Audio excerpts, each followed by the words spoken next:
A very good morning dear student. Today we will discuss reason of IR spectra. इसके पहले वाले जो हमने दो वीडियोस IR के ऊपर देखे उसमें हमने क्लासिफिकेशन ऑफ वाइब्रेशन डिस्कस किया था, इंट्रोडक्शन डिस्कस किया था, उसके बाद इसके इंस्ट्रूमेंटेशन को देखा था। आज हम देखते हैं रीजन ऑफ IR और रीजन ऑफ IR को समझ करके हम किसी भी कंपाउंड के IR का इंटरप्रिटेशन कर सकते हैं। इंटरप्रिटेशन करने में ये रीजन का नॉलेज होना बहुत जरूरी है। यदि इन रीजन का नॉलेज यदि हमको है, किस तरीके के किस वेव नंबर पे किस तरीके का बैंड्स हमको मिलता है, हमको आइडेंटिफाई करते हैं। अब इसमें जो सबसे पहले हमने ये जो देखा है कि पूरे IR का यदि हमने रेंज देखे तो रेंज जो होता है वो 4000 centimetre inverse two 400 centimetre inverse होता है और उसमें भी हम 650 तक या 667 सेंटीमीटर इनवर्स तक को ही डिस्कस करते हैं, क्योंकि मैक्सिमम मॉलिक्यूलर स्पेक्ट्रा हमको उसी रीजन में मिलते हैं। तो ये हमने पूरा इतना बड़ा सा 4000 सेंटीमीटर इनवर्स से लेकर के 650 सेंटीमीटर इनवर्स तक का रीजन हमने लिया। अब इस पूरे रीजन को हम 3 पार्ट में डिवाइड करते हैं। 3 रीजन में हमने डिवाइड किया हुआ। तो जो फर्स्ट रीजन है वो 4000 सेंटीमीटर इनवर्स से लेकर के 1300 सेंटीमीटर इनवर्स तक का ये जो पूरा रीजन है इसको हमने बोला है फंक्शनल ग्रुप रीजन। इसको अपने को बहुत अच्छे से समझना है। This is functional group region.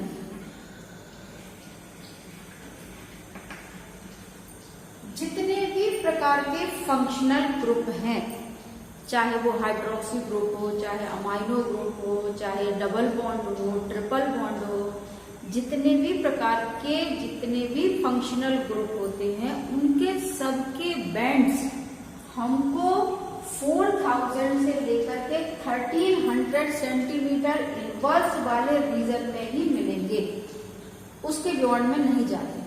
तो ये हमने यहाँ पर देख लिया कि इस रीजन से हम किसी भी कंपाउंड के फंक्शनल ग्रुप को नॉलेज में ला सकते हैं। इसके बाद 1300 से लेकर के 900 सेंटीमीटर इनवर्स वाला जो रीजन है उसको हम बोलते हैं फिंगरप्रिंट रीजन, जो कि बहुत इंपॉर्टेंट रीजन है और इससे हम मैक्सिमम किसी भी अननोन कंपाउंड के बारे में आइडिया ले सकते हैं कि किस तरीके का कंपाउंड है। फंक्शनल ग्रुप में होता ये है कि मान लीजिए 2 कंपाउंड है, सेम है, दोनों में हाइड्रोक्सी ग्रुप है, तो आप फंक्शनल ग्रुप को समझ लेंगे कि भाई हाइड्रोक्सी ग्रुप है। बट हाइड्रोक्सी में जैसे मान लीजिए मैंने आपसे बोला 2 पेंटेनॉल 3 पेंटेनॉल। अब 2 पेंटेनॉल और 3 पेंटेनॉल में क्या हो रहा है कि दोनों में अल्कोहल ग्रुप है। अल्कोहल ग्रुप है तो दोनों के सेम हमको यहाँ पर जो भी पीक्स दिखाई देंगे हाइड्रोक्सी ग्रुप के वो दोनों में सेम दिखाई देंगे। अब वो 2 पेंटेनॉल है या 3 पेंटेनॉल है, इसको कैसे नॉलेज में हम लेकर आएंगे, कैसे आइडेंटिफाई करेंगे? तो उसके लिए जो बहुत एक इम्पॉर्टेंट रीजन है हमारा वो है फिंगरप्रिंट रीजन। इस रीजन के पीक्स को देख करके हम नॉलेज ले सकते हैं कि भाई ये कंपाउंड कौन सा है। अब इसके बाद थर्ड जो एक और रीजन हमको दिखाई दे रहा है जो कि स्टार्ट हो रहा है 900 सेंटीमीटर इनवर्स से लेकर के 650 सेंटीमीटर इनवर्स, जिसको हम बोलते हैं low absorption region. This is low absorption region. Low absorption region में हम एरोमेटिक एंड एलिफेटिक कंपाउंड के बारे में नॉलेज लेते हैं।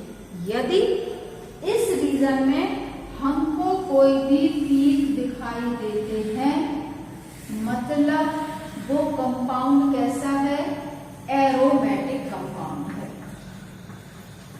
ये बहुत अच्छे से हम इसको अच्छे से समझ लेंगे। यदि लो एब्जॉर्प्शन रीजन में कोई भी पीक्स दिखाई देते हैं मीन्स वो कंपाउंड एरोमेटिक है, उसके ऊपर कोई सब्स्टिट्यूएंट्स भी लगे हुए हो सकते हैं। तो एरोमेटिक कंपाउंड के बारे में नॉलेज हमको कहाँ से मिल रहा है? लो एब्जॉर्प्शन रीजन से। और यदि मान लीजिए हमारा इस लो एब्जॉर्प्शन रीजन में किसी प्रकार का कोई भी पीक ना मिले और हमारा ग्राफ कुछ इस तरीके से चला जाए, मतलब कोई भी पीक नहीं है उस रीजन में, मतलब हमारा ये कंपाउंड कैसा है? एलिफेटिक। तो एरोमेटिक और एलिफेटिक का नॉलेज हमको कहाँ से मिल रहा है? लो एब्जॉर्प्शन रीजन से। यदि कोई पीक दिख रहा है मतलब वो कंपाउंड एरोमेटिक है, यदि कोई पीक नहीं दिख रहा है मतलब वो कंपाउंड एलिफेटिक है। एक तो ये इसका हमको इम्पोर्टेंट समझ में आ गया इस पार्ट का। फिंगरप्रिंट रीजन को हम फंक्शनल ग्रुप को बाद में लेने वाले हैं, थोड़ा सा डिटेल है, क्योंकि फिंगरप्रिंट रीजन में क्या है कि फिंगरप्रिंट यानी जैसे हमारे हाथों के फिंगर्स के जो फिंगरप्रिंट होते हैं, हमारे करोड़ों लोग अरबों लोग हैं इस दुनिया में, पर कहते हैं कि किसी के भी फिंगरप्रिंट एक दूसरे से मैच नहीं होते, मतलब बहुत ही यूनिक हमको यहाँ पर पीक्स दिखाई देंगे। ऐसे ही जो फिंगरप्रिंट रीजन में जो मिलने वाले पीक्स इतने ज्यादा यूनिक होते हैं कि वो किसी दूसरे कंपाउंड से मैच नहीं करते, यानी बहुत ही क्लोज में भी अगर कोई दो कंपाउंड होंगे तो भी उनके फिंगरप्रिंट रीजन में मिलने वाले पीक्स बहुत ही डिफरेंट रहेंगे, कुछ ना कुछ उसमें डिफरेंस रहेगा। उस डिफरेंस को देख करके हम यहाँ पर एग्जैक्ट जो भी हमारा कंपाउंड है उसके बारे में हम नॉलेज लेते हैं। यदि मान लीजिए कि कोई भी हमारा जो कंपाउंड है, मान लीजिए एलिफेटिक है या एरोमेटिक है, या एरोमेटिक में मान लीजिए मोनो सब्स्टिट्यूएंट है या डाई सब्स्टिट्यूएंट है। अब डाई सब्स्टिट्यूएंट है तो उसमें मतलब ऑर्थो कंपाउंड है या मेटा कंपाउंड है या पैरा कंपाउंड है। तो ये सारे जितने भी ऑर्थो मेटा पैरा जो भी हैं उन सबके अपने अपने फिक्स्ड वेव नंबर की वैल्यूज है, और उन वैल्यूज को देख करके हम यहाँ पर कंपाउंड के बारे में जानते हैं कि वो मोनो सब्स्टिट्यूएंट है कि डाई सब्स्टिट्यूएंट है, और डाई है तो वो ऑर्थो है कि मेटा है कि पैरा कंपाउंड है कि क्या है। तो वो पूरा का पूरा यहाँ पर इस रीजन में बहुत ही स्पेसिफिक यूनिक पीक्स मिलती हैं, जिनको देख करके हम बहुत कुछ किसी भी कंपाउंड के बारे में जान सकते हैं। अब इसके बाद में आती हूँ यहाँ पर फंक्शनल ग्रुप रीजन में, क्योंकि थोड़ा डिटेल है, इस वजह से मैंने कुछ वैल्यूज भी पहले से लिख करके रखी हुई है और इनको हम समझते हैं। सबसे पहले तो ये जो स्टार्ट होता है ये 4000 से लेकर के यदि लास्ट तक जाता है तो ये करीब करीब 1500 तक जाता है, यानी कि तो हमको पता है 4000 से 1300 तक ये पूरा फंक्शनल ग्रुप रीजन है, पर इसके भी कई डिवीजन्स हैं। इसको भी हमने बीच में और डिवाइड कर दिया है तो उससे थोड़ा सा समझने में आसानी जाएगी। पहला डिवीजन जो है वो है 4000 से लेकर के 2500 तक, यानी 2500 सेंटीमीटर इनवर्स का रीजन। एक ये रीजन है, इसको अलग डिस्कस करेंगे हम। फिर 2500 से लेकर के करीब करीब 2000 सेंटीमीटर इनवर्स तक का रीजन, वो दूसरा रीजन है, उसको हम अलग डिस्कस करेंगे। और उसके बाद 2000 से लेकर के 1500 जहाँ तक मैक्सिमम हमको पीक्स मिलते हैं उनको हम अलग डिस्कस करेंगे। हमने फंक्शनल ग्रुप रीजन को भी फिर 3 पार्ट में डिवाइड किया उसको समझने के लिए। अब सबसे पहले हम चलते हैं यहाँ पर 4000 सेंटीमीटर इनवर्स से लेकर के 2500 सेंटीमीटर इनवर्स के बीच में हमको जो पीक्स मिलते हैं वो कौन कौन से पीक्स और किस तरीके के होते हैं। तो सबसे पहला जो यहाँ पर रीजन हम देख रहे हैं, जो को हम अभी डिस्कस करने वाले, इसमें जो हाइड्रोजन है वो किसी न किसी एक एलिमेंट से जुड़ा हुआ होगा, उसको हमने एक्स बोल दिया। यहाँ पर एक्स की वैल्यू मतलब एक्स जो है वो उसमें ऑक्सीजन भी हो सकता है, उसमें नाइट्रोजन भी हो सकता है और उसमें कार्बन भी हो सकता है। मीन्स वो कंपाउंड OH भी हो सकता है, NH भी हो सकता है, CH भी हो सकता है। ये तीनों चीजों को डिस्कस करने वाले हैं। सबसे पहले हम चलते हैं OH ग्रुप की तरफ, मतलब O और H। यहाँ पर O और H के बीच में ये बॉन्ड है, और जितना भी IR को हम समझने वाले हैं वो सब बॉन्ड के ऊपर ही काम होने वाला है। बॉन्ड पर ही स्ट्रेचिंग हो रहा है, बॉन्ड पर ही बेंडिंग्स हो रहा है, वही स्ट्रेचिंग वही बेंडिंग, उन्हीं को देख करके हम अननोन कंपाउंड को आइडेंटिफाई करते हैं। तो ये OH और इसके बीच का बॉन्ड। अब यहाँ पर जो सबसे पहला हमको जो पीक दिखाई देगा वो दिखाई देगा OH के कारण। यदि मान लीजिए हमारे कंपाउंड में फ्री OH ग्रुप है, किसी प्रकार का कोई भी हाइड्रोजन बॉन्ड से नहीं जुड़ा हुआ है, फ्री OH ग्रुप है, उसका पीक हमको मिलने वाला है 3700, यानी 3700 से लेकर के 3600 मीन्स 3600 सेंटीमीटर इनवर्स के बीच में यदि कोई बैंड हमको दिखाई दे रहा है, और वो भी कैसा है, ब्रॉड बैंड। थोड़ा सा ये जो बैंड जो हमको दिखाई देगा ये थोड़ा सा ब्रॉड होगा, यानी इस टाइप का थोड़ा सा चौड़ा रहेगा, ये एकदम नैरो बैंड हमको नहीं दिखाई देगा। तो यदि हमको इस रीजन पे कोई एक ब्रॉड बैंड दिखाई देता है, मतलब हमारे कंपाउंड में OH ग्रुप प्रेजेंट है। ये हमको यहाँ पर एक हिंट मिल जाता है, एक वैल्यू मिल जाती है, वैल्यू से हम समझ में आ जाता है कि हमारे ग्रुप में अल्कोहल ग्रुप प्रेजेंट है। फिर उसके बाद दूसरा हम देखते हैं NH, दूसरा हमने देखा NH। अब NH जो होता है ये अमाइनो ग्रुप है, और अमाइनो में भी 3 टाइप्स के अमाइनो ग्रुप हमने पढ़े हुए हैं। एक हमने पढ़ा हुआ है NH2 जिसको हम बोलते हैं प्राइमरी एमीन। फिर दूसरा हम सेकेंडरी एमीन ग्रुप जो होता है वो भी हमने देखा हुआ है, इसमें 2 R ग्रुप लगे हैं, जिसे सेकेंडरी। और तीसरा जो होता है वो होता है टर्शरी एमीन, और टर्शरी एमीन जो होता है ये इस तरीके से। अब NH2 है, ये NH है, ये N है, इसमें भी NH बॉन्ड है, इसमें भी NH बॉन्ड है, पर इसमें NH बॉन्ड नहीं है, इसलिए टर्शरी एमीन का कोई भी पीक हमको इस रीजन में नहीं दिखाई देगा, क्योंकि उसके पास NH बॉन्ड नहीं है, पर प्राइमरी और सेकेंडरी में है।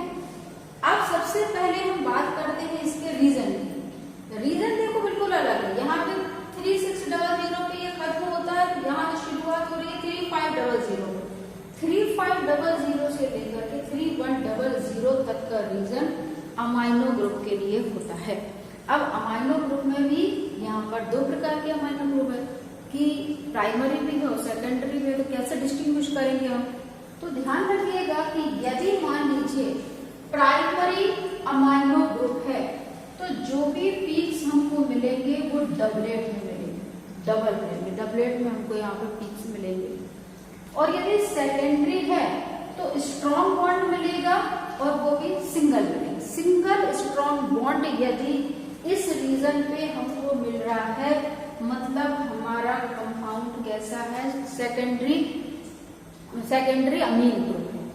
और यदि हमको डबलेट में मिल रहा है, कोई भी हमको पीक डबल दिख रहे हैं, तो वो प्राइमरी एमीन। तो ये इस तरीके से हम इसको डिस्टिंग्विश कर सकते हैं। तो अब हमने 2 चीजें समझ ली कि ऑक्सीजन के साथ हाइड्रोजन लगा हुआ है और नाइट्रोजन के साथ लगा हुआ है, तो हम कैसे डिस्टिंग्विश करेंगे। अब बात आती है कार्बन के साथ। कार्बन का थोड़ा सा उसमें ज्यादा रेंज है, काफी सारे रेंज है, उसको हम समझते हैं। तो कार्बन के साथ जब यहाँ पर हाइड्रोजन लगा हुआ है, तो कार्बन के साथ जब हाइड्रोजन लगा हुआ है तो उसमें बहुत सारी वैरायटीज मिलेंगी। CH स्ट्रेचिंग, और CH स्ट्रेचिंग में भी एलिफेटिक, यहाँ पर भी CH स्ट्रेचिंग, और उसमें भी कौन सा, एरोमेटिक। अब सबसे पहले हम यदि डिस्कस करते हैं एलिफेटिक को। एलिफेटिक और एरोमेटिक हमने देखा है। एलिफेटिक मीन्स होता है open chain, aliphatic means open chain structure. Open chain होता है, दोनों एंड्स इसमें खुले हुए रहते हैं, कहीं कोई साइक्लिक फॉर्म नहीं होता। और जो एरोमेटिक जो होते हैं वो क्लोज स्ट्रक्चर होते हैं, क्लोज चेन वाले होते हैं।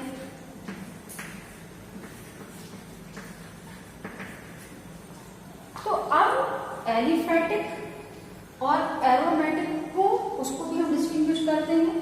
तो यहाँ पर हमने देखा है कि मान लीजिए एलिफेटिक है, CH स्ट्रेचिंग है, तो ये हमको रेंज कौन सी मिलेगी, 3300 से लेकर के 2850 तक। तो यहाँ पर ये जो आपको पीक दिखाई दे रही है ये CH स्ट्रेचिंग की है, पर कौन सा कंपाउंड है? एलिफेटिक कंपाउंड है। और दूसरा यदि मान लीजिए कंपाउंड हमारा एरोमेटिक है तो एरोमेटिक में यहाँ पर पीक जो मिलेगी वो 3030 पर मिलेगी। तो ये यहाँ पर वैल्यूज को देख करके हम देख सकते हैं कि एग्जैक्ट 303 पर 3030 पर मिल रही है, मतलब वो एरोमेटिक CH स्ट्रेचिंग है। और यदि इस रेंज पे मिलती है तो इसको हम एलिफेटिक CH स्ट्रेचिंग जो है वो बोलते हैं। तो ये इस तरीके का यहाँ पर हम डिस्टिंग्विश कर सकते हैं कि ये एरोमेटिक का CH स्ट्रेचिंग है या एलिफेटिक का CH स्ट्रेचिंग है।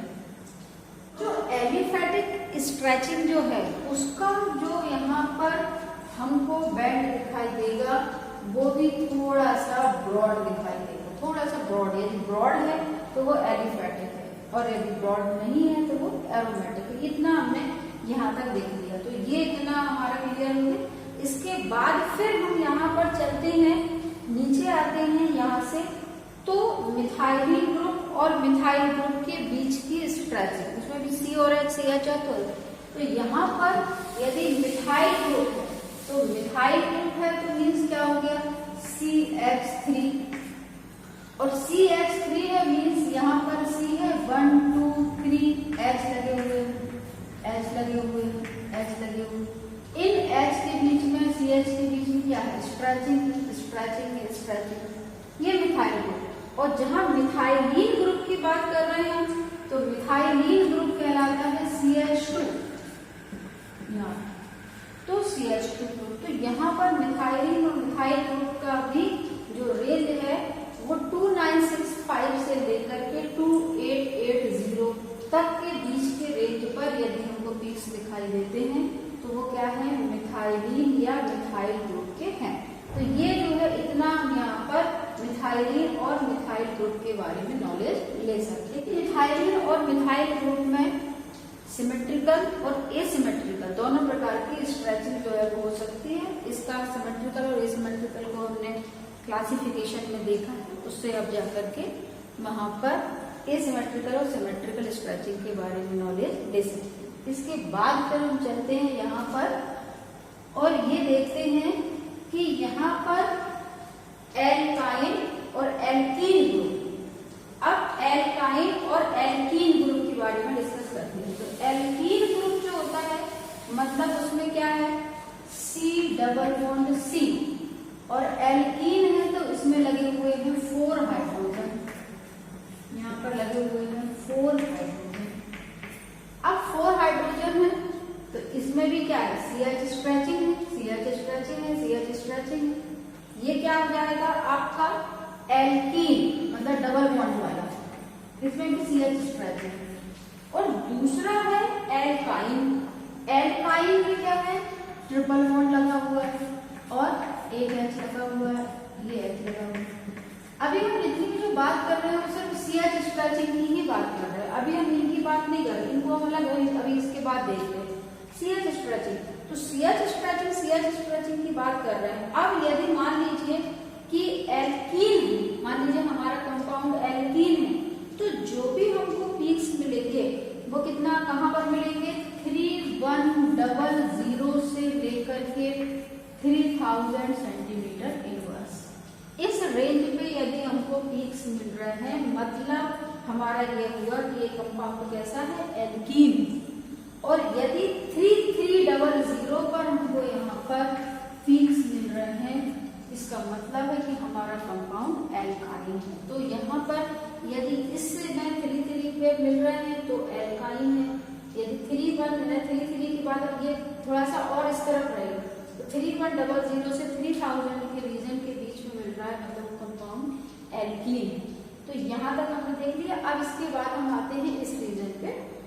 यहाँ पर जो सेकेंड वाला जो रीजन है, यहाँ तक का जो रीजन था वो पूरा हमने 4000 से 2500 के बीच में समझा। अब समझ रहे हैं हम 2500 से 2000 के बीच का रीजन। अब ये थोड़ा सा और इस तरफ आया है, वेव नंबर इसके और कम हो गई। ये रीजन पे हमको मिलता होता है ट्रिपल बॉन्ड का नॉलेज। यदि मान लीजिए हमारे कंपाउंड में ट्रिपल बॉन्ड लगे हुए हैं, तो ट्रिपल बॉन्ड में हमको दो प्रकार की पॉसिबिलिटी दिखाई दे रही है। या तो C के बीच में ट्रिपल बॉन्ड होगा, या फिर C के साथ नाइट्रोजन लगा हुआ है और उसके बीच में ट्रिपल बॉन्ड होगा। अब इनको डिस्टिंग्विश करना है। इनको डिस्टिंग्विश करने के लिए आप देखिएगा, यदि C ट्रिपल बॉन्ड N या C ट्रिपल बॉन्ड C है तो उसको हमारे ग्राफ कहाँ मिलेंगे, 2 3 00 से लेकर के 2 1 00 के बीच में ही हमको ग्राफ मिलेंगे। अब फिर आपका क्वेश्चन होगा कि दोनों तो सेम रीजन पे मिल रहा है, तो कैसे हम डिफरेंशिएट करेंगे कि C ट्रिपल बॉन्ड C के हैं या C ट्रिपल बॉन्ड N के हैं। तो ध्यान रखिएगा, यदि C ट्रिपल बॉन्ड C है तो थोड़ा सा ये रहता है लोअर इंटेंसिटी वाला, इसकी इंटेंसिटी थोड़ी सी कम रहती है। और यदि मान लीजिए C ट्रिपल बॉन्ड N है तो इसकी थोड़ी इंटेंसिटी जो है वो कैसी होती है, मीडियम इंटेंसिटी वाला रहता है।